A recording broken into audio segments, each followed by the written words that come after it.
మహోపకారి దేవుడు నిన్ను నన్ను సజీవమైన స్థితిలో ఉంచినందుకు దేవునికి కృతజ్ఞత స్తుతులు తెలియపరుస్తున్నాను. మీ అందరికి కూడా ప్రత్యేకమైన వందనాలు తెలియపరుస్తున్నాను. లైవ్లో వీక్షిస్తున్న బిడ్డలకి, శబ్దాంతరాల ద్వారా ఆలకిస్తున్న బిడ్డలందరికీ కూడా ప్రత్యేకంగా వందనాలు తెలియపరుస్తున్నాను. ప్రియులారా, మీరు ఏ పనులోనైనా ఉండొచ్చు, మీరు ఏ ఆలోచనలోనైనా ఉండొచ్చు, కానీ దేవుని వాక్యాన్ని వినేటప్పుడు మాత్రం పరధ్యానంగా ఉండడానికి వీల్లేదు.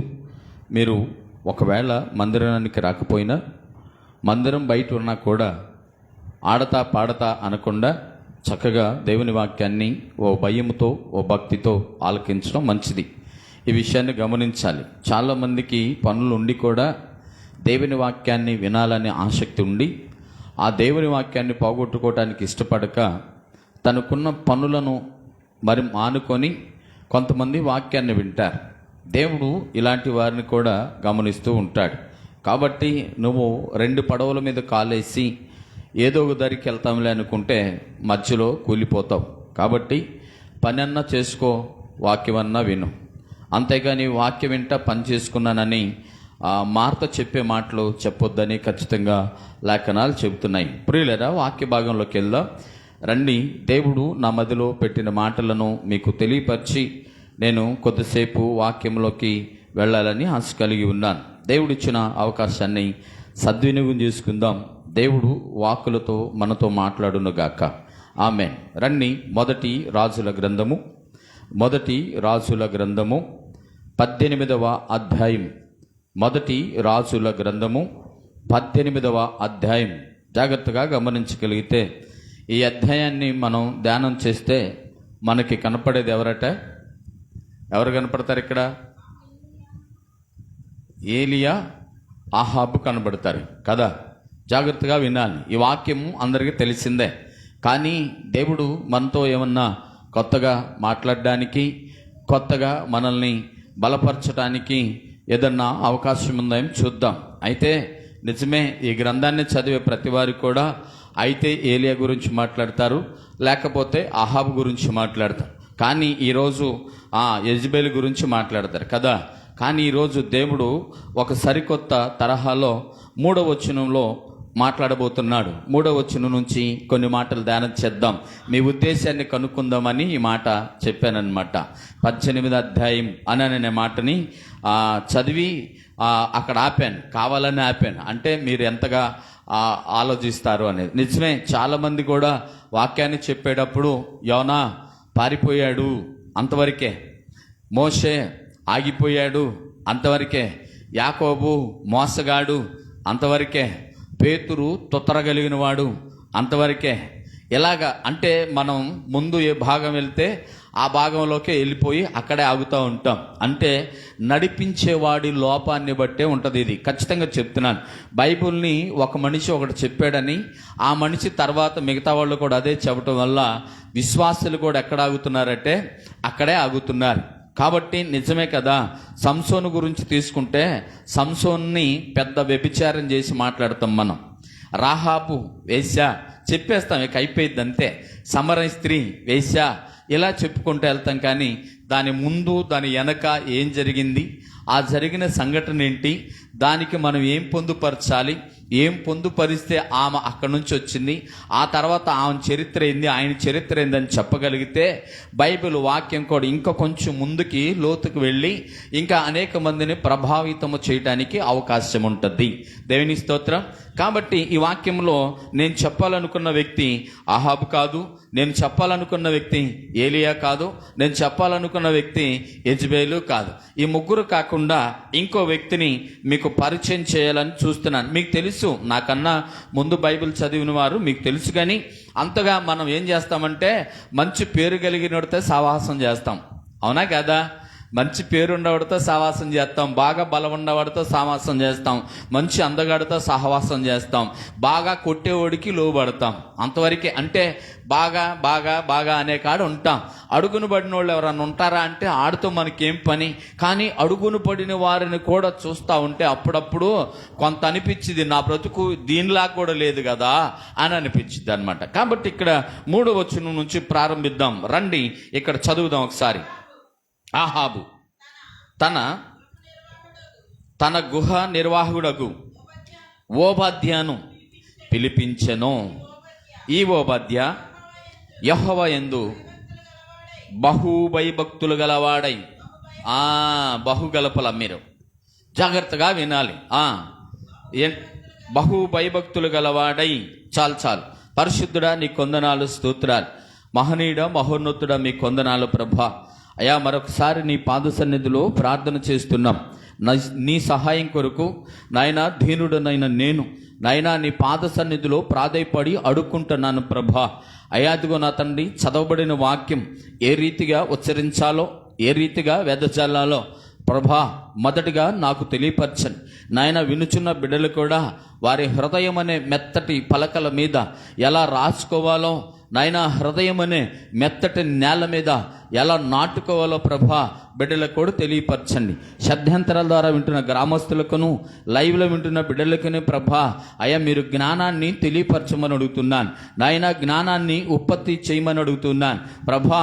యేసుని కాడే ఎక్కడ గొడుగు అక్కడే, ఎక్కడి గొంగళ అక్కడే అనే జీవితం కాకుండా నాయనా ఇదిగో నా తండ్రి మా జీవితాలలో నాయనా ఇదిగో నా తండ్రి ఒదుగుదల దయచేయమని నాయన. ఈ ఓబద్యాన్ని బట్టి మేమేమన్నా నేర్చుకోగలిగితే నాయన పరిశుద్ధాత్మ దేవుడా నీ సహాయముతో మాకు నేర్పమని యేసు నామములో మా మనవులు అడిగి పొందుకొని ఉన్నాం పరమ తండ్రి, ఆమెన్. ప్రియులారా, ఇక్కడ మీరు చదవబడిన ఓబద్య అని ఒక ఆయన ఉన్నాడు. అయితే ఈ ఓబద్య అనే వ్యక్తి ప్రవక్త అయిన ఓబద్య అని ఒకవేళ పొరపాటును అనుకుంటారేమో. కాదు. ఈ ఓబద్య ఎవరు అనంటే రాజు దగ్గర పనిచేసే గృహ నిర్వాహకుడు, అంటే ఒక జీతగాడు అని చెప్పి రాయబడి ఉన్నాయి. జాగ్రత్తగా ఈ మాటలు మనం గమనించాలి. ప్రియులరా, ఏలియాకి అక్కడ ప్రజలకి జరిగిన సంఘటన చెప్పి నేను వాక్యంలోకి వెళ్తాను. అయితే ఆహాబు అరాచకాలు, యెజెబెలు అరాచకాలు సహించలేని దేవుడు తిష్బీయుడగు ఏలియాని అకస్మాత్తుగా వాళ్ళ దగ్గరికి పంపించి అక్కడ బయల యొక్క ప్రవక్తలను అందరిని కూడా నశింప చేయటానికి దేవుడు ఏలియాని వాడుకున్నాడట. ఏలియాని వాడుకున్న ఆ దేవుడు ఏలియాతో మాట్లాడించాడట. ఏమనంటే, అబ్బాయి నేను ఎవరి సమక్షంలో ఉండి మాట్లాడుతున్నానో ఆ సమక్షంలో నుంచి చెప్తున్నాను, జాగ్రత్త. 3.5 సంవత్సరాలు ఈ రీతిగా తప్ప మరి ఏ రీతిగా జరగటానికి వీల్లేదని, ఆకాశం నుంచి చినుకుబడదు, ఆకాశం నుంచి మంచైన పడదు అని చెప్పేసి ఒక శబ్దం చెప్పి ఒక మాట చెప్పాలంటే ఒక శాపంలాగా దేశానికి పెట్టి వెళ్ళిపోయిన ఒక ఏలియాని ఎతుకే సమయంలో ఈ ఏలియాకి మరలా దేవుడి యొక్క దర్శనం వచ్చిందట. లేదు, దేవుని వాక్కు బయలుపరచబడింది. ఏమనంటే, ఏలియా నేను నీదో ఈ పట్టణంలో లేదు ఈ దేశంలో వర్షాన్ని కురిపించబోతున్నాను, నువ్వు వెళ్ళి ఆహాబుకి కనపడు అనే సమయంలో అని దేవుని వాక్కు ఆయనతో మాట్లాడితే, ఇక్కడ ఆహాబు అనే వ్యక్తిను ఓబద్య అనే వ్యక్తి ఏం చేస్తారంటే, ఈ దేశంలో ఎక్కడైనా ఉదకములు ఉన్నాయా లేదా, ఎక్కడైనా నీళ్లు ఉన్నాయా లేదా, ఎక్కడైనా నీటి పర్ర ఉందా లేదా చూద్దాము. ఎందుకంటే గాడిదలు, గుర్రాలు, పశువులు నీళ్లు లేక ఎండిపోయి చచ్చిపోతున్నాయి. కాబట్టి అబ్బాయి మనం వెళ్దామని చెప్పేసి ఆలోచన చేసి ఈ రాజు అయిన ఆహాబట ఓబద్య అనే అతనికి కపురు చేశాడట. ఎందుకయ్యా ఈయన కపురు చేయాలంటే, ఓబద్య అనే వ్యక్తి ఈ రాజు దగ్గర ప్రధానమైన వర్కర్. ఒక మాట చెప్పాలంటే రాజు యొక్క గృహ నిర్వాహకుడు. అంటే రాజు ఇంట్లోకి ఏమేం కావాలో, రాజుకి ఏమేమి అవసరమో, రాణికి ఏది అవసరమో, ఇంటి వారికి ఏది అవసరమో, పని వారికి ఏది అవసరమో, పట్టణంలో ఏది అవసరమో చూసుకోగలిగిన మెయిన్ క్యారెక్టర్ గా ఇతను కనబడుతూ ఉన్నాడు. అయితే ప్రియులరా, ఇప్పుడు యెజెబెల్ అనేది ఎవరు అనంటే అన్యులకి సంబంధించింది, విగ్రహాలకు సంబంధించింది. ఇప్పుడు ఆహాబు అనేది ఎవరు అనంటే, ఆహాబు కూడా భయంకరమైన విగ్రహారాధికుడు. అతడే యెజెబెలు తరపున కొంతమంది పూజారుల్ని, లేకపోతే విగ్రహాలను పూజించే వారిని కొన్ని వందల మందిని తయారు చేసి నిలబెట్టుకొని విగ్రహానికి పూజ చేసేలాగా ఏర్పాటు చేయగలిగిన ఓ విగ్రహారాధికుడైన యెజెబెలు దగ్గర పనిచేసేవాడే ఈ ఓబద్య. జాగ్రత్తగా గమనించండి ప్రియులారా. ఈ మాట ఎందుకు చెబుతున్నానంటే, భక్తి పరవశం చెందేటప్పుడు నీవు ఎవరి దగ్గరికన్నా వెళ్ళేటప్పుడు నీ భక్తిని నువ్వు కాపాడుకుంటున్నావా లేదా, నీ భక్తిలో నువ్వు ఉంటున్నావా లేదా, నీ భక్తిని నువ్వు సంరక్షించుకుంటున్నావా లేదా, నీ దేవునికి మహిమ తెస్తున్నావా లేదా, నీ దేవుణ్ణి గణపరుస్తున్నావా లేదా అని నిన్ను నువ్వు ప్రశ్న వేసుకోవడానికే ఈ వాక్యాన్ని చదివించాను ప్రియులారా. జాగ్రత్తగా గమనించాలి. ఈ ఆలోచన ఎందుకు చెప్తున్నానంటే, ఈయన పనిచేస్తుంది ఎవరి దగ్గర? అన్యుల దగ్గర. ఈయన పనిచేస్తుంది ఎవరి దగ్గర? విగ్రహారాధికుల దగ్గర. ఈయన పనిచేస్తుంది ఏ ప్రపంచంలో? బాగా భయంకరమైన పాపం అనే ప్రపంచంలో పనిచేస్తూ చీకటిలో కొట్టుమిట్టాడుతున్న ప్రజల దగ్గర ఉంటున్న ఓ ఉపాధ్యాయ కథ ఈ రోజు మీరు వినాలి ప్రియులారా. జాగ్రత్తగా గమనించాలి. ఇతడు ఎలాంటి వాడట?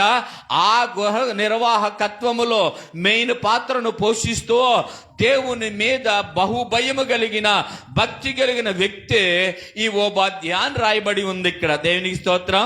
కాబట్టి ప్రియులారా, ఈ రోజున నువ్వు ఆలోచించి నువ్వు వెళ్ళే చీకటి ప్రపంచంలోకి దేవుడు అనే వెలుగును పరిచయం చేస్తున్నావా లేదా, నువ్వు ఉన్న పాపలోకములో పవిత్రుడైన ప్రభువుని పరిచయం చేస్తున్నావా లేదా అనేది నిన్ను నువ్వు ప్రశ్న వేసుకోవాలి. ఇతని గురించి ఇతను చక్కగా ఎందుకు రాయబడింది ఇక్కడ? ఇతనుకున్న క్యారెక్టర్ ఏంటి, ఇతనుకున్న క్యాడర్ ఏంటి, ఇతనుకున్న పొజిషన్ ఏంటి, ఇతనుకున్న భక్తి ఏంటి, ఇతనుకున్న భయం ఏంటంటే, బైబిల్ అంతా చెప్తుంది కదా, దేవుని యందు భయభక్తులు కలిగిన వారు జీవింతారని, దేవుని యందు భయభక్తులు కలిగిన వారు నూతన బలం పొందుకుంటారని చెప్తే, ఇతనికి దేవుని యందు బహుభక్తి ఉందంట, బహుభయం ఉందంట. జాగ్రత్తగా వినాలి. అవునా కదా? ఇతనికి యెహోవా యందు బహుభయము భక్తి గలవాడ. ఇప్పుడు భయము భక్తి ఉంటేనే నువ్వు దీవించబడితే, బహుభయ భక్తి ఉంటే నీకు అర్థమవుతుందా ఈ భాష? జాగ్రత్తగా వినాలి. బహుభయం ఉంటే అంటే దానికి వివరించలేని వర్ణించలేని భయముతో అంత భక్తితో ఎవరుంటున్నారంటే, ఒక అన్యుల దేశములు ఉన్న వ్యక్తి లేక ఒక చీకటి సామ్రాజ్యంలో ఒక గడుపుతున్న ఒక వ్యక్తి ఏం చెప్తున్నాడంటే ఇతని గురించి, ఇతనికి యెహోవా యందు బహుభయము భక్తి గలవాడై. తర్వాత ఏమనుంది అక్కడ? గలవాడై యెజబెలు యెహోవా ప్రవక్తలను నిర్మూలన చేయుటకు చేయుచుండగా గృహలో 50 మంది 50 మందిగా 100 100 మందిని దాచి అన్నపానములు ఇచ్చుచు వారిని పోషించుచుండేను. చప్పట్లు కొట్టి దేవుని నామాన్ని గణపరుచుకుందాం. చూసారా ప్రియులారా, ఇతనుకున్న భక్తి అతని వరకు ఆగలేదు. జాగ్రత్తగా ఈ మాటలు మీరు గమనించాలి. నా వైపు చూడండి ప్రియులారా. ఎందుకు ఈ మాట చెప్తున్నానంటే, నీ భక్తి నీ దగ్గరే ఆగిద్ది, నా భక్తి నా దగ్గర ఆగిద్ది. ఇతరుల దగ్గరికి పంపించలేం మనం. ఎందుకంటే మన గురించి మనలో ఉన్న భక్తిని అవకాడోళ్ళకి చెప్తే అవకాడోళ్ళు తెలుసుకుని మనల్ని చిన్న చూపు చూస్తారేమో, లేకపోతే తెలిస్తే మనకి ప్రాణాపాయం ఏమైనా జరిగిద్దేమోనని క్రైస్తవ లోకం చాలా చోట్ల భక్తిని ప్రదర్శించలేకపోతున్నారు. మీకు అర్థమవుతుందా ఈ మాట? జాగ్రత్తగా వినాలి. క్రైస్తవులు చాలా చోట్ల భక్తిని ప్రదర్శించలేకపోతున్నారు. భక్తిని ప్రదర్శించడానికి కొన్ని చోట్ల మళ్ళీ ఇంకో రకమైన ప్రదర్శన. ఇది కూడా ఎక్కడుందంటే, ఏలియా వచ్చి ఆ రాజుని ఎదిరించి మాట్లాడి ఆ రాజు దగ్గరికి వచ్చిన తర్వాత ఇశ్రాయేలీయుల దగ్గరికి వచ్చి అడుగుతున్నాడంట, అమ్మా ఎంతకాలం మీరు ఇంకా బయలుదేవతను పూజిస్తారు? అయ్యా ఎంతకాలం ఇంకా బయలుదేవతను పూజిస్తారు? ఎంతకాలం ఇక కాని వాటికి నమస్కారం చేస్తారు? రండి అని పిలిస్తేనంట ఇశ్రాయేలీయులంట భక్తిని నటిస్తూ మెదలకుండా నుంచున్నారంట అక్కడ. ఎందుకు అనంటే, ఏళ్లలో 2 కత్తులు ఉన్నాయి, లేదు 2 స్వభావాలు ఉన్నాయి, లేదు 2 నాలికలు ఉన్నాయి. ఇలా నాలికలు ఏంటో తెలుసా? ఇప్పుడు యెజబెలుకి తెలిసి అహాబు గెలిచి లేకపోతే అలా ఉంటే ఏది ఏలియాని చంపేస్తే మా బానిస బతుకే ఈ చీకటి కామనే మాకు, కాబట్టి మేము దిగులు పడాల్సిన అవసరం లేదు. ఎందుకంటే మా బతుకులే అంత, మా రాత అంత అనుకుంటున్నారు. రాత అది కాదు, బతుకు నీ బ్రతుకు నువ్వు చేసుకున్న దాన్ని బట్టే వచ్చింది. రాత దేవుడు ఎవరిది చీకటి బ్రతుకు రాత రాయలేదు ప్రియులారా. ఎవరిని అడుక్కొని తినమని రాయలేదు ప్రియులారా. ఎవరిని కూడా ఏడవమని రాయలేదు. ఆయన రాసింది మంచి రాతే. కానీ ఇశ్రాయేలీలు భక్తిని ప్రదర్శిస్తున్నారట. ఎలాగా? మేమంత భక్తి పరులు లేము అని ఇశ్రాయేలీలు ఏలియా దగ్గర నటిస్తున్నారట. ఆ తర్వాత జరిగిన మాట ఏంటంటే, మళ్ళా రెండు మాట వాళ్ళ ఆలోచన ఏంటంటే, ఇంకోటి ఏంటంటే, ఇప్పుడు ఒకవేళ ఏలియే గెలిచాడనుకో, బయలు ప్రవక్తలను చంపేసి రాజును కూడా చంపేసి ఏలియా గెలిచాడనుకో, ఏలియా గెలిస్తే ఇంకేముంది, మేము నీ వాళ్ళమే. రెండు నాలికలు కలిగిన వాళ్ళు, రెండు మాటలు కలిగిన వాళ్ళు. అంటే భక్తిని ప్రదర్శించే విధానాన్ని ఉంటుంది. కానీ ఈ భక్తిపరుడు ప్రదర్శించే విధానం ఏంటంటే, ప్రవక్తలను దాచి. ఎవరు ప్రవక్తలను? యెహోవా ప్రవక్తలను దాచి, దేవుని ప్రవక్తలను దాచి, దేవుని యొక్క సేవకులను దాచి, దేవుని యొక్క మరి ఆ వాక్య పరిచర్య చేసేవారిని దాచి. ఎక్కడ దాచారంటే ఆయన దేశంలో. ఎవరి దేశంలో? శత్రువు దేశంలో. ఎవరి దేశంలో? చీకటి సామ్రాజ్యములో, ఆ చీకటి ప్రపంచములో. తెలిస్తే ప్రాణం పోయిద్దని తెలిసి కూడా చేసిన పనేంటో తెలుసా ప్రియులారా? 50 మందినంట గుహల్లోకి తీసుకెళ్ళి అక్కడ దాచి దేవుని ప్రవక్తల కంట ఆహారం అన్నపానాలు ఇచ్చుచు పోషిస్తూ ఉన్నాడట. దేవునికి స్తోత్రం, హల్లెలూయా. జాగ్రత్తగా మీరు గమనించగలిగితే ప్రియులారా, ఇతడే ఒక ఎంప్లాయ్, ఇతడు ఒక ఉద్యోగి. ఆ ఉద్యోగం భక్తి ఉంటే అతను ఏం చేయాలి? అలనాడు దానియేలు చేసినట్టు గదిలోకి వెళ్ళి ప్రార్థన చేసుకోవాలి. అవునా కాదా? దానియేలుకున్న అలవాటు ఏంటి? గదిలోకి వెళ్ళి ప్రార్థన చేసుకోవటం. అలా ప్రార్థన చేయాలి, మెదలకుండా ఊరుకోవాలి. అటువంటిది ఈయన ఏం చేస్తున్నాడో తెలుసా? దేవుణ్ణి అంతరంగములో దాచుకున్నాడట, దేవుణ్ణి హృదయములో దాచుకున్నాడట, దేవుని మాటలను హృదయంలో పొందుపరుచుకున్నాడట, దేవుని మాటలను తలాంపులలో పెట్టుకున్నాడట. దేవుణ్ణి తన నిలువెల్ల దాచుకున్న ఆ వ్యక్తి ఒక ఆలోచన చేశాడట, దేవుని ప్రవక్తలను చంపటానికి వీల్లేదు, దేవుని ప్రవక్తలు అన్యాయంగా చావటానికి వీల్లేదు. ఏం చేయాలంటే, నా ప్రాణం పోయినా పర్వాలేదు, ఆ రోజు తెలిసేదాకా, ఆ రోజు వచ్చేదాకా ఒకవేళ ఏదన్నా జరిగితే జరిగిని, కానీ అప్పుడు దాకా నేనేం చేయాలంటే, దేవుని ప్రవక్తలు దేనిని బట్టి దేవుని యందంట ఇతడికి బహు భయభక్తులు గలవాడై ఉన్నందున దేవుని ప్రవక్తలనంట గుహలలో దాచిపెట్టాడట. అసలు ఆయన రాజ్యములో, ఆయన గుహల్లో ఈయన దాయటం. జాగ్రత్తగా వినాలి. మీ ఇంట్లోకి వచ్చి నేను మీకు తెలియకుండా మీకు వస్తువుని ఏదైనా దాచానికి ఎలా ఉంటుంది కదా? ఇది నా జీవితంలో చాలాసార్లు చేశా. అయితే జాగ్రత్తగా ప్రియులారా, ఇక్కడ ఏంటంట, రాజు రాజ్యములో, ఆయన అరణ్యములో, లేకపోతే ఆయన అడవుల్లో, ఆయన పట్టణములో, ఆయన పల్లెల్లోనట ఈ ఓబాద్యా అనే వ్యక్తి ఏం చేస్తున్నాడట? ఆయన దేవుని ప్రవక్తలను 50 మందిని గుహలలో దాచిపెట్టి, ఏమండి 100 మందికి అన్నం పెట్టటువంటి మామూలు విషయమా? రోజు అన్నం ఏ రీతిలో, ఎంత ప్లాన్డ్గా, ఎంత జాగ్రత్తగా, ఎంత భయముతో, ఎంత భక్తితో, దేవుని మీద ఎంత ఆసక్తితో, దేవుని ప్రవక్తలను బ్రతికించాలని తపనతో ఆయన ఎంత జాగ్రత్త చేస్తుంటాడు ఆ గృహ నిర్వాహకుడు. ఒక జీతగాడు ఇంత త్యాగం చేస్తుంటే, నిన్ను జీతము నుంచి, నిన్ను కట్టడల నుంచి తప్పిస్తే ప్రభు అయిన యేసుక్రీస్తు ఏమండి నిన్ను నీ కట్లు నుంచి విడిపించాడా లేదా? మరి విడిపించండి. నీవు ఫ్రీగా వచ్చేసి పంజరంలో ఉన్న నిన్ను బయటకు వదిలితే ఆ చెట్టు మీద వాలి నువ్వు తిని నువ్వే బతుకుతున్నావా, లేకపోతే ఎవరినన్నా వాక్యము ద్వారా బ్రతికిస్తున్నావా? ఏవండి, బంధకానాలలో ఉన్న ఓ వ్యక్తి, బాధ్యత కలిగిన ఓ వ్యక్తి, యజమానుడికి తప్ప మరొకడికి తల వంచకూడని ఒక వ్యక్తి, అర్థమవుతుందా మీకు? ఏం చేస్తున్నాడట? ప్రవక్తలను, దేవుని బిడ్డలను రక్షించడానికి, దేవుని వాక్యాన్ని ఇంకా ప్రచురపరచటానికి ఇతను చేస్తున్న పనంట 50 మందిని గృహాలలో ఉంచి అన్నపానములతో నింపుతున్నాడంట. నిజంగా నేను మీకు మరి ఈ మాట మీకు చెప్పొచ్చో చెప్పకూడదు నాకు తెలియదు, అయినా సందర్భాన్ని బట్టి చెప్తున్నాను. ఈ మధ్య సినిమాలు కూడా దేవుని వాక్యాన్ని బట్టే వస్తున్నాయి కాబట్టి చెప్తున్నాను. ప్రియులారా, ఛత్రపతి అనే సినిమా చూసారా మీరు? ఛత్రపతి అనే సినిమాలో బానిసలుగా తీసుకెళ్తుంటే కొంతమందిని ఒక వ్యక్తి పిల్లల్ని వాడ కింద దాస్తాడు, పడవ కింద దాస్తాడు. నాకు ఆ సన్నివేశం గుర్తొచ్చింది. ఎవరితో ఉంటున్నాడు?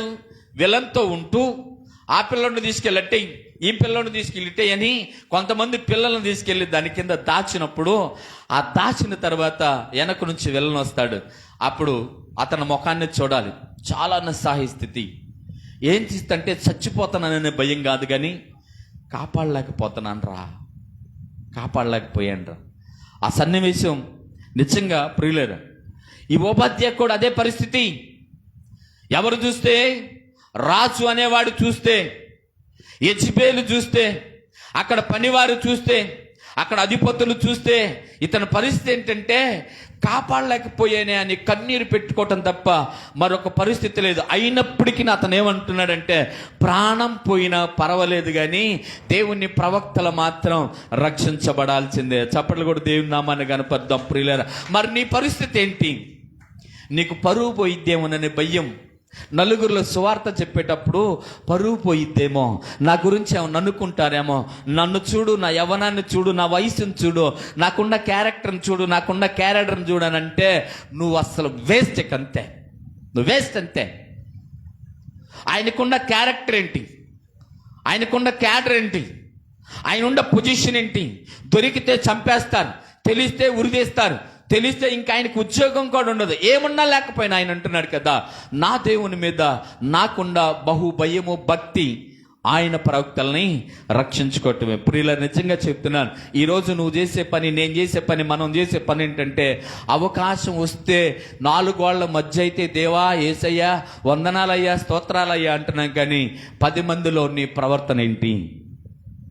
10 మందికి నువ్వు ఎలా కనపడుతున్నావు? 10 మందిలో ఉన్నప్పుడు నీ ఆలోచన ఏంటి? జాగ్రత్త ప్రియులరా. నిజమే, రాజుల గ్రంథం అనగానే రాజుల గురించి, యెజబెలు గురించి, అహాబు గురించి మాట్లాడుకుని మనం ఈ రోజున ఎందుకు పనికిరాని ఓబద్య గురించి మాట్లాడుకుందాం. అతను చేస్తున్న పని ఏంటి? ఓ బానిస బతుకు. ఒక మాట చెప్పాలంటే ఉద్యోగం, పని. అలాంటి పని చేస్తున్న వాడు మనుషులకు కాదు నేను బానిసని, నేను దేవునికే బానిసనవ్వాలి. మనుషులకు కాదు నేను భయపడాల్సింది, నేను దేవునికే భయపడాలి. దేవుని సువార్థికులను, లేదు దేవుని యాజకులను, దేవుని ప్రవక్తలను ఖచ్చితంగా నాకు చేతనైనంత వరకు నేను పరిచర్య చేస్తూ వాళ్ళు రక్షించుకుంటూ దేవుని వాక్యాన్ని ముందుకు తీసుకెళ్లాలని ఆలోచన కలిగి ఉండటం విశేషమా కాదా? జాగ్రత్తగా గమనించాలి. ఈ విషయాన్ని గమనిస్తే, అందుకే దేవుడట తన ప్రవక్తలను రక్షించుకోవడానికి లేదు తన ప్రజలను రక్షించుకోవడానికి ఏ రీతిగా ఎవరినైనా వాడుకుంటాడట. ఎస్తేరు గ్రంథం చూస్తారు ఒకసారి. ఎస్తేరులో 4:14 ఒక మాట రాయబడి ఉంటుంది పురిలేరా. ఎస్తేరు గ్రంథంలో 4:14 ఒక మాట ఉంటుంది. ఎలాగ రాయబడి ఉంటుందంటే, ఇక్కడ ఈ మాటను మీరు గమనించాలి ప్రియులారా, జాగ్రత్తగా గమనించాలి. నువ్వు నేను మనమందరం కూడా నేనే అనుకుంటే నువ్వు కాకపోతే ఇంకొకళ్ళు వస్తారనే మాట తెలియపరుస్తున్నాడు. ఇక్కడ బాగా భక్తి పరులు మేము లేకపోతే లేదు అనుకుంటే, భక్తి పరులు బాగా భక్తి పరులు అవసరం లేదు దేవునికి. ఒక మాదిరిగా భయము భక్తి, బహుభయ భక్తి ఉన్నవాళ్ళు కావాలి ఆయనకి. చూద్దామా. నీవు ఈ సమయం మందు ఏమీ మాట్లాడక మౌనంగా ఉండ ఎడల యూదులకు సహాయమును మరి యొక్క దిక్కు నుండి వచ్చును. చప్పట్లు కూడా దేవుని నామాన్ని గణపరుచుకుందాం ప్రియులారా. ఏంటంట? దేవుని బిడ్డలను, దేవుని ప్రజలను రక్షించుకోవడానికి, ఆయన కాపాడుకోవటానికంట నువ్వు కాకపోతే ఇంకొకళ్ళు. ఎవరితో మాట్లాడుతున్నారు ఈ మాట? ఎవరు మాట్లాడుతున్నారు? హలో, ఎవరితో మాట్లాడుతున్నారు? అందరూ. అది జాగ్రత్త వినండి. ఎందుకంట యూదుల మీదకి మరణ శాసనం వచ్చిందట. యూదుల మీదకి మరణం వచ్చేసింది, ఇక చచ్చిపోవాల్సిందే. ఆ శాసనం కూడా వెళ్ళిపోయింది. అలాంటి శాసనంతో ఊరంతా కొట్టుమిట్టాడుతుంటే ఏమాత్రం ప్రశాంతంగా ఉందంట. ఏముండటానికి కూడా కారణం ఉంది. అయితే మొర్దెకై అంటున్నాడట, ఒకవేళ నువ్వు యూదుల కొరకు పోరాడకపోతే, నువ్వు కాకపోతే ఇంకొకళ్ళు వస్తారు. జాగ్రత్త ప్రియులారా. చాలా మంది భక్తి పరులు అనుకునేది ఏంటంటే, సంఘానికి నేనే, పాస్టర్ గారికి నేనే, ఈ ఇంటికి నేనే, నా ప్రార్థనే ఈ ఇంటికి రక్షణ, లేకపోతే ఈ వీధికి నేనే అని అనుకుంటుంటే ఆయన అంటున్నాడు, నువ్వు కాకపోతే ఇంకొకడు. దేవుని స్తోత్రం. అవునా కదా? ఏమంటున్నాడు? ఈ రాళ్ళు నన్ను స్తుతించకపోతే, ఈ మనుషులు నన్ను స్తుతించకపోతే ఈ రాళ్ళు నన్ను స్తుతిస్తాయి. అబ్రహాముకి రాళ్ల ద్వారా పిల్లల్ని ఇప్పిస్తాను. ఏంటి ఆయన మాటలు? ఎప్పుడైతే నీలో గర్వము అనే ఒక ముళ్ళు ప్రదర్శించటానికి ప్రయత్నం చేసిద్దో అప్పుడు అంటున్నాడు కదా, ఆ ముళ్ళును విరిచేది ఆయనే. జాగ్రత్త ప్రియులారా. నిజంగా ఇశ్రాయేలీలందరూ కూడా మేమే యెహోవా దేవునికి భక్తులమి, మేం తప్ప ఇంకెవరు లేరు అనుకుంటే వాళ్ళందరిలో నుంచి ఈ యొక్క ఓబద్యాని లేపాడట దేవుడు. దేవునికి స్తోత్రం. కాబట్టి ప్రియులారా ఆలకించండి. ఇక్కడ ఓబద్యా అనే వ్యక్తి ఎలాంటి వాడంటే అందరికీ కూడా ఆకర్షణీయమైన ఒక వ్యక్తిగా నిలబడ్డాడు. చూద్దాం ఇప్పుడు మరలా దానిలోకి వద్దాం. మళ్ళా రాజుల గ్రంథంలోకి వద్దాం. రాజుల గ్రంథంలోకి వచ్చి కింద మాటను చూద్దాం ప్రియులారా. 5వ వచనాన్ని చూద్దాం. దొరకట్లేదా? ఆహాబు దేశంలోని చూడబోయి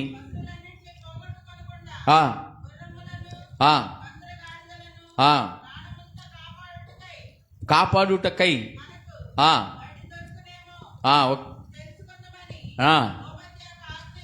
ఓబద్యకి ఆజ్ఞ ఇచ్చెను. కాబట్టి వారు దేశమందట సంచరించవలెనని చెరొక పాలు తీసుకొని ఆహాబు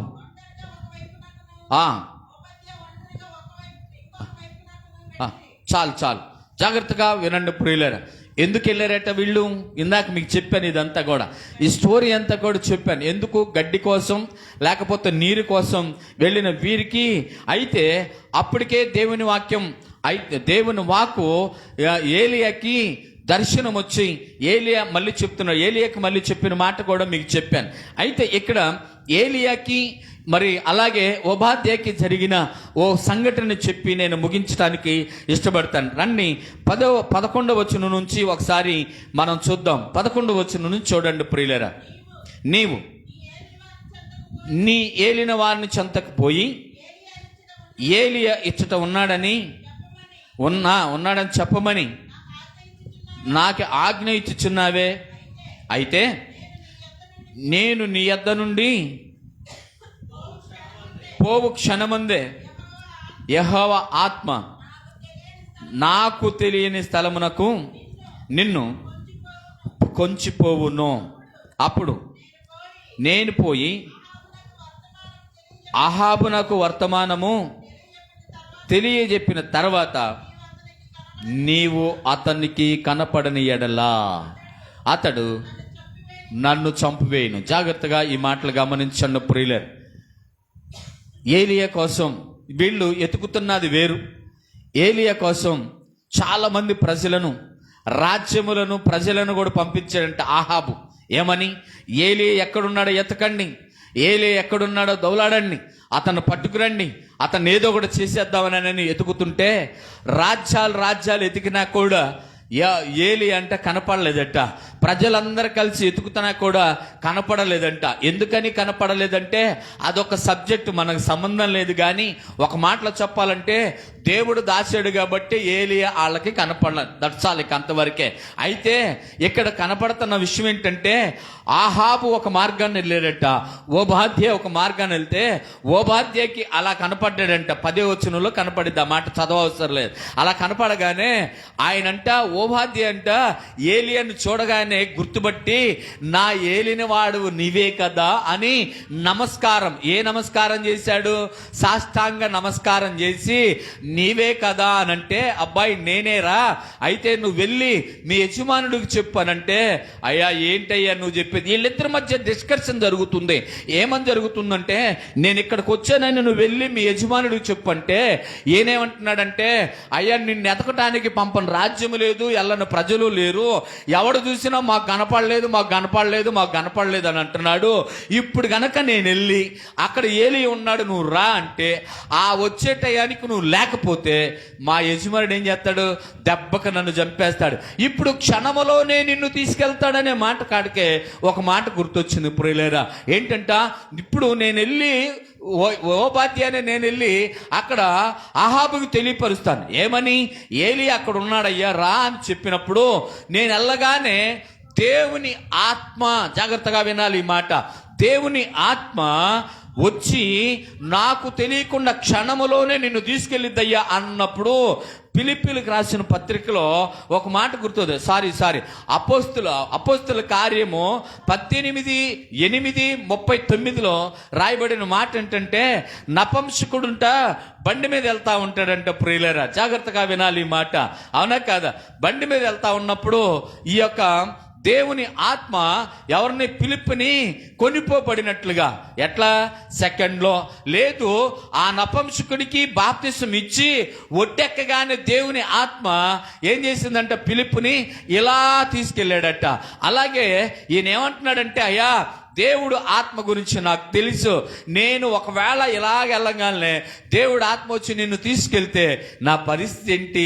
అయ్యా ఆ మాట అనొద్దయ్యా అని బ్రతిమలాడుతుంటే, లేదురా నేను నిజంగానే మీ యజమానుడు కనపడటానికి వచ్చానన్నా కూడా ఓబాద్య అంటున్నాడంట, అయ్యా నన్ను చంపడానికి, నన్ను చంపించడానికి నువ్వు ఒకవేళ ఆలోచన చేస్తే నేనేందో చెప్పనా అని మళ్ళీ ఇతను చెప్తున్నాడట. అయ్యా మా దేశంలో లేదు ఈ ప్రాంతంలో యెజబెలు ప్రవక్తలను చంపుతుంటే, దేవుని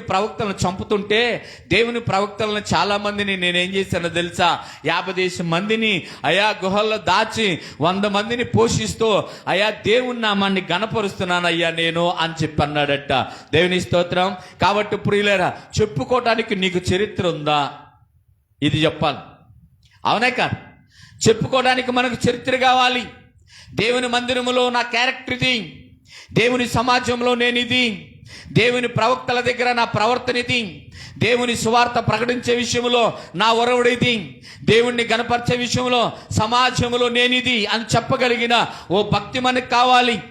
ఓబాద్య చెప్తున్నాడట, నేను ఖచ్చితంగా చెప్తున్నానయ్యా ఏలియా గారు, నేను ప్రవక్తలను దాచా, ప్రవక్తలను పోషిస్తున్నా, ప్రవక్తలకి అన్నపానాలు ఇస్తున్నాను, ప్రవక్తల ప్రాణాలను రక్షిస్తున్నాను.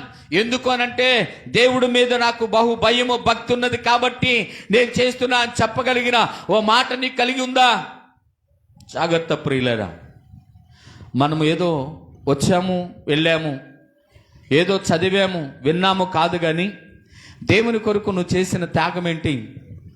అక్కడ అంటున్నాడంట ఏలియా, అబ్బాయి నీ ప్రాణం తీయాలనేది నా ఉద్దేశం కాదు, కానీ నిజంగానే నేను ఈరోజు మీ రాజుకు కనపడతారా అన్నాడంట. దేవుని స్తోత్రం, హల్లెలూయా. దేవుని యొక్క దాసులను, దేవుని యొక్క ప్రజలను ప్రాణం తీయటం అంటే ఎవడి వల్ల కూడా ఆషామాష కాదు. అర్థమవుతుందా మీకు? నిజంగా చెప్పాలంటే ఇలా కనపడని ప్రవక్తలు చాలామంది ఉన్నారట. మొదటిగా సౌలును రాజుగా పిలిచినప్పుడు సౌలు దారిన బడి వెళ్తుంటే ఎంతోమంది ప్రవక్తలు ఆయనతో కలిసి దేవుని నామాన్ని గణపరుస్తున్నారని ఉంది. 2వ రాజుల గ్రంథం, 1వ రాజుల గ్రంథంలో కూడా అనేక మంది ప్రవక్తల శిష్యులు అని రాయబడి ఉంది. అంటే మరుగు చేయబడిన వాళ్ళు చాలా మంది ఉన్నారు, ఎతికేవారు లేరు. అర్థమవుతుందా? 1వ రాజుల గ్రంథం అనగానే ఏలియా, 2వ రాజుల గ్రంథం అనగానే ఎలీషా, ఎలాగ తీసుకొని మనం మెయిన్ అని అనుకుంటా ఉంటే ఇలా అద్భుతంగా త్యాగాలు చేసిన వారు ఏమైపోవాలి? అవునా కదా? ఎంత త్యాగం చేసిన వాడైనా. మరి నీ త్యాగం ఏంటి దేవుని పిల్లల మీద? నీ త్యాగం ఏంటి దేవుని మీద?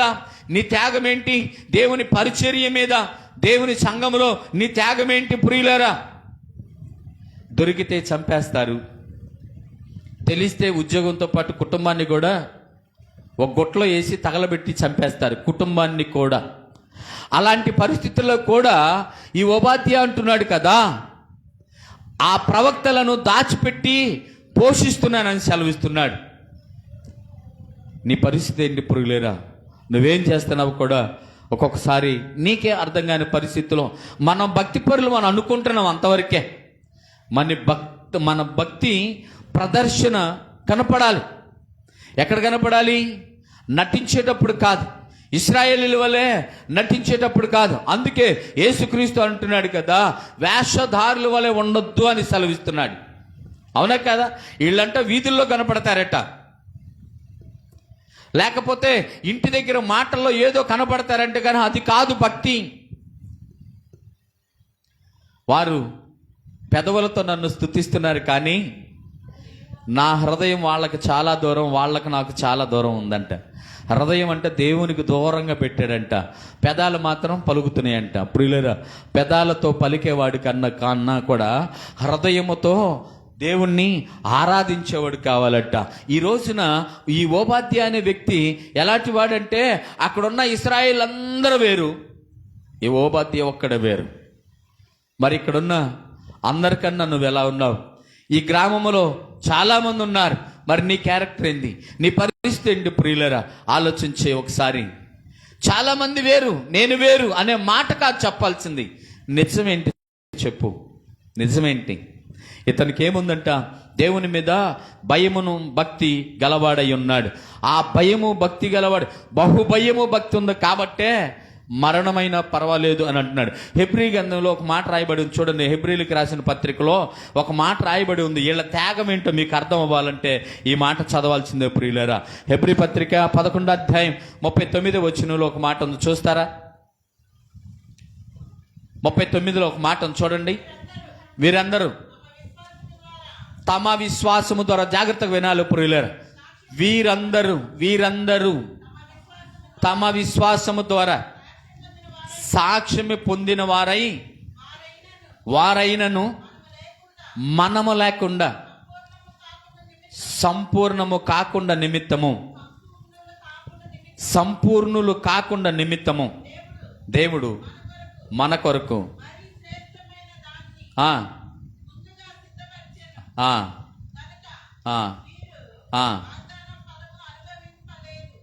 ఏమండి, ఈ వాక్యం మీకు ఏమన్నా అర్థమైందా? నేను కావాలని ఆగానులే. ఈ వాక్యం మీకు అర్థమైంది ఏమన్నా? చదివారుగా?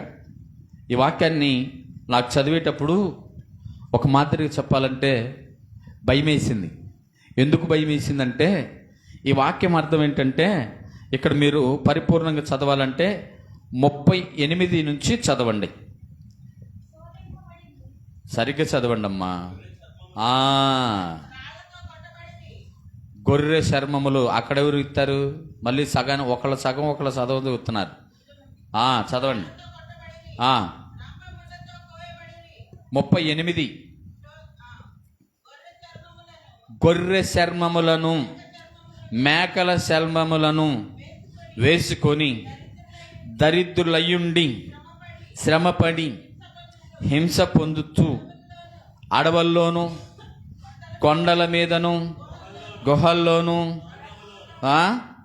సొరంగములోను తిరుగులాడుచు సంచరించిరి. అట్టి వారికి ఈ లోకము యోగ్యమైనది కాదు. అసలు సబ్జెక్ట్ ఇది. ఇప్పుడు తర్వాత మాట్లాడుకుందాం. ఏంటంట? జాగ్రత్తగా ఈ వాక్యాన్ని వింటే, గొర్రె చర్మములను మేక చర్మములను వేసుకొని దరిద్రులయుండి శ్రమపడి, జాగ్రత్తగా వినాలి ప్రియులేరా. ఇప్పుడు ఓబాద్య అనే వ్యక్తికి, ఇక్కడున్న చాలామంది భక్తులకి ఇది తగుమట్టుకు ఖచ్చితంగా తగును. అర్థమవుతుందా? ఎక్కడున్నారంట ప్రవక్తలు? మంచి డ్రెస్సులు వేసుకొని, కార్లు వేసుకొని, బంగ్లాల్లో ఉంటూ బడాయికి తిరిగే వాళ్ళు కాదట. ఇక్కడ ఈ లైన్ చివరిలో రాయబడిన మాట ఏంటంటే, ఇలాంటి వారికి ఈ లోకములో స్థానం లేదట. యోగ్యులు కారు. దేనికని? మనమే విలువీయం. కష్టపడేవాడికి విలువీయం, మంచి వాక్యం చెప్పేవాడికి విలువీయం, గద్దించేవాడికి విలువీయం. బడాయికి బట్టలు వేసుకోవాలి, బడాయికి బండి వేసుకోవాలి, బడాయికి కారు వేసుకోవాలి, బడాయికి బంగళాలు కావాలి, పిల్లలు సూట్లు వేసుకోవాలి, కలెక్టర్ల బిల్డప్పులు ఇవ్వాలి.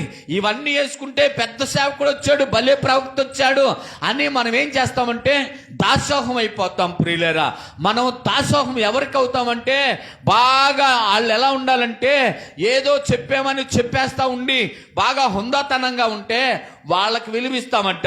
ఇక్కడ గుహలో ఉన్నవాడికి విలువ లేదు, గొర్రె చర్మం కట్టుకున్న వాడికి, మేక శరీరం కట్టుకున్న వాడికి విలువ లేదు. చెప్పులు లేకుండా అరణ్యంలో తిరిగి దేవుని ప్రజల కొరకు ప్రకటన చేసేవాడికి విలువ లేదు. దేవుణ్ణి హెచ్చించి దేవుణ్ణి గణపరిచేవాడికి, గద్దించి వాక్యం చెప్పేవాడికి విలువ లేదు. ఎవరికి విలువ ఉందంటే సూట్లు బూట్లు వేసుకొని సొల్లు మాటలు చెప్తూ, అక్క నిన్ను మించిన అక్క లేదు, అక్క అన్న నిన్ను మించిన తెలివిగలవాడు లేడు, అసలు నీ మనసే వేరు, నీ హృదయం వేరని కళ్ళు బొల్లు మాటలు చెప్పేవాడికి ఈ లోకములో ఏముందంట? అవకాశం ఉందంట. ప్రియులారా, మీరు చదవలేదా వాక్యాన్ని? ఉందా లేదా? గొర్రె చర్మము మేక చర్మమును వేసుకొని దరిద్రులైపోయారట. ఈ రోజులో అలా పరిచర్య చేసేవాడు నచ్చట్లేదు. దేవుని దగ్గర దరిద్రుడవ్వాలి. గొర్రె శరీరం కప్పుకున్నవాడు తర్వాత ఏంటంట? హింస పొందుచు. ఎవరి కొరకు వీళ్ళు హింస పొందుతుంది? దేవుని కొరకు హింస పొందుతున్నారు. ప్రియులారా, అడవుల్లో అరణ్యాలలో చెప్పులు లేక కాళ్ళు వాస్తూ, ముళ్ళు గుచ్చుకుంటూ, గాజు పెంకులు గుచ్చుకుంటూ, రాళ్ళు గుచ్చుకుంటూ, మరి ఇంకా ఏదో ఇబ్బందులు పడుతూ కూడా వాళ్ళు ఏం చేస్తున్నారంట? గుహల్లో, అడవుల్లో వారు ఏం చేస్తారు? సొరంగాలలో ఉంటున్నారట. సంచరించిరి. అట్టి వారికి ఈ లోకము యోగ్యమైనది. ఇంకొక మాట చెప్పాలంటే వీళ్ళు ఏమంటున్నారంటే, భక్తి విషయంలో వీళ్ళకే ఈ లోకం యోగ్యమైంది కాదు అని అంటున్నారంట. దేవుని స్తోత్రం. ఇప్పుడు యోగ్యమైంది కాదంటే ఈ లోకంలో ఎవరున్నారు? మనం కూడా ఉన్నాగా. మనం కరెక్ట్ కాదు వాళ్ళకి. అయినా ఇంకొక మాట చెప్పనా, ఇందాక మీరు చదివారు, ఎంత త్యాగం చేస్తే వీళ్ళకంట ఈ వాగ్దానాన్ని అంట వీళ్ళకి అనుభవించకపోయారంటే. ఎందుకు అనుభవించలేదంటే, వాళ్ళ వెనకమాలు వచ్చే మానవ జన్మ, నువ్వు నేను మన వెనకమాలు వచ్చేవాళ్ళు. ఒకవేళ వీళ్ళే ఆ యొక్క వాగ్దానాన్ని పొందుకుంటే మనం అన్యాయం అయిపోతామని ప్రభు అయిన యేసుక్రీస్తు వీళ్ళకి ఆ వాగ్దానాన్ని అనుగ్రహించకుండా మన కోసం దాచిపెట్టాడంట. చూడండి ఏమండి, పని ఎవరిది? ఫలితం ఎవరిది? అర్థం కాలేదా వాక్యం? పని ఎవరిది? వాళ్ళది. త్యాగం ఎవరిది? వాళ్ళది. తెగించింది ఎవరు? వాళ్ళు. పని చేసింది ఎవరు? వాళ్ళు. నీతిగా ఉందెవరు? వాళ్ళు. యథార్థంగా ఉందెవరు? వాళ్ళు. అయితే ఫలితం ఎవరిదంటే మనది. క్రీస్తు మన కొరకు బలైపోయాడంట. చూడండి, జాగ్రత్త ప్రియులారా. నువ్వు బతుకుతున్న బతుకు, నేను బతుకుతున్న బతుకు, మనకున్న విశ్వాస జీవితం, మన పితరులైన ఉపాధ్యాయ లాంటి వారు, అరణ్యములో ఉన్న ఆ ప్రవక్త లాంటి వారు పెట్టిన పుణ్యభిక్ష. దేవునికి స్తోత్రం. హల్లెలూయా. అవునా కాదా? వాళ్ళందరికీ కూడా రంపాలతో కోయబడ్డారట, రాళ్లతో కొట్టబడ్డారంట, బెత్తాలతో కొట్టబడ్డారంట. వీళ్ళందరి దెబ్బలో ఈరోజు నీకు సుఖం. అన్నిటికి మించి ప్రభు అయిన యేసుక్రీస్తు వారు నీ కొరకు చేసిన త్యాగం ప్రాణ త్యాగం. పరిశుద్ధుని రక్తం పరము నుంచి దిగి వచ్చి ఆ పరిశుద్ధుడు నీ కొరకు తన రక్తాన్ని చిందించాడట.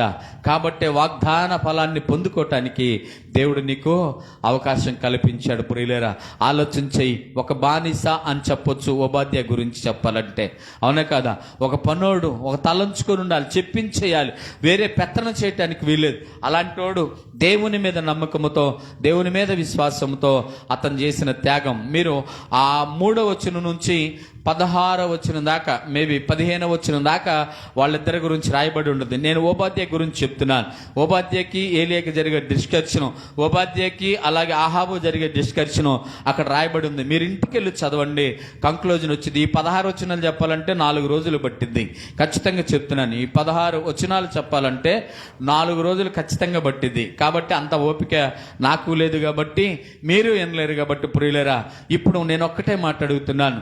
సమాజంలో నీ యొక్క భక్తి ఏంటి అది ఆలోచించుకొని, మరి ఓబాధ్యలాగా జీవించడానికి, ఓబాధ్యలాగా అవసరం లేదు, దేవుడు నీకు ఇచ్చిన తలాంతుని బట్టి దేవుణ్ణి గనపరచండి. ఓబాద్య అంటే ప్రవక్త కాదు, ఈయన పనివాడు అని చెప్పాను. అర్థమవుతుందా?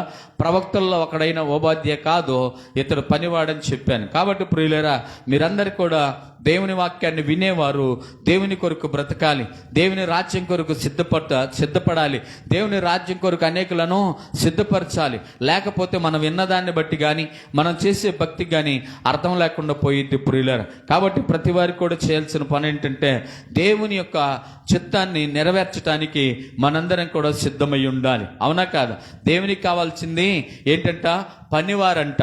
ప్రవర్తనలో ఓరక నటించేవారు కాదు కానీ పనివారు. కాబట్టే అతను తన ప్రవర్తనలో పనితనాన్ని చూపించాడు, తన భక్తిలో విశ్వాసాన్ని చూపించాడు, తన యొక్క త్యాగములో, తన యొక్క తెగింపులో ప్రాణ త్యాగాన్ని కూడా చూపించి ఓబాద్య దేవుని యొక్క భక్తిలోను దేవుని ప్రజలను రక్షించే విషయంలో ముందంజలో ఉన్నాడు. మరి నీవు, నేను, మనము సమాజంలో ఎలా ఉన్నాం, సంఘంలో ఎలా ఉన్నాం, ఇంట్లో ఎలా ఉన్నాం, భక్తిలో ఎలా ఉన్నాం ఆలోచించమని ప్రభు పేరిట మనం చేస్తూ ఉన్నాను. ప్రభు ఈ కొద్ది మాటలను మన వెనుకడిలో దీవించి ఆశీర్వదించును గాక.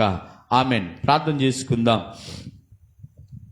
ప్రేమ కలిగిన తండ్రి, కృప కలిగిన దేవ, మీ వందనాలు, స్తోత్రాలు ప్రభా. నీ చిత్తంలో, నీ ఇష్టంలో ప్రభా మరొకసారి నీ పాద సన్నిధిలో ప్రార్థిస్తూ ఉన్నాం. ప్రభు, ఈ దినం ప్రత్యేకించి నాతో మాతో మీరు మాట్లాడిన మాట ఓబాద్యాన్ని నిలబెట్టుకొని మా కళ్ళ ముందు నాయన, మా కళ్ళెదురుగా, మా కళ్ళ కట్టినట్టుగా ప్రభా తన యొక్క జీవిత చరిత్రను తెలియపరిచారు నాయన. ఇదిగో నా తండ్రి, తనే ఒక వ్యక్తి దగ్గర పనివాడై ఉన్నవాడు నీ ప్రజలకు ఏమి కాకూడదని, నీ ప్రజలను రక్షించాలనే ఆలోచన, తెగింపు, మీ మీద ఉన్న భయము, భక్తి అది ఒక తెగింపుగా మార్చబడి దేవుని కొరకు నేను మరణించడానికి కూడా సిద్ధమే అని ఓబాద్య చేసిన త్యాగం, ప్రవక్తలను రక్షించటం, మీకు వెలువివ్వటం, నీ సేవకుడైన ఏలియాని గనపరచటం, ఏలియా విషయంలో తల వంచడం ప్రభా, ఇవన్నీ కూడా మాకు కనుపరిచినందుకు వందనాలు నాయన. ఇదిగోన్న తండ్రి, అనేక మంది ప్రభా నాయన ప్రవక్తలే కావచ్చు, సేవకులే కావచ్చు, నాయన పరిచారకులే కావచ్చు, నాయన స్త్రీలు, పురుషులు ఎందరో ప్రభ నీకు తల వంచి ప్రాణత్యాగం చేశారు ప్రభా. మరి మేము మా పరిస్థితి ఏంటో మమ్మల్ని మేము ఆలోచించుకోవడానికి మాకు ఈ వాక్యాన్ని ఇచ్చినందుకు వందనాలు. వాక్యాల ద్వారా నన్ను మమ్మల్ని బలపరిచారు నాయన. ఇక నుంచి మా జీవితంలో మేము కూడా అనేక మంది ఎదుట అయాదుగో నా తండ్రి క్రీస్తు అనే జెండాని పైకెత్తి నాయన నిన్ను గణపరిచే భాగ్యాన్ని మా అందరికి దయచేయమని యేసు నామములో మా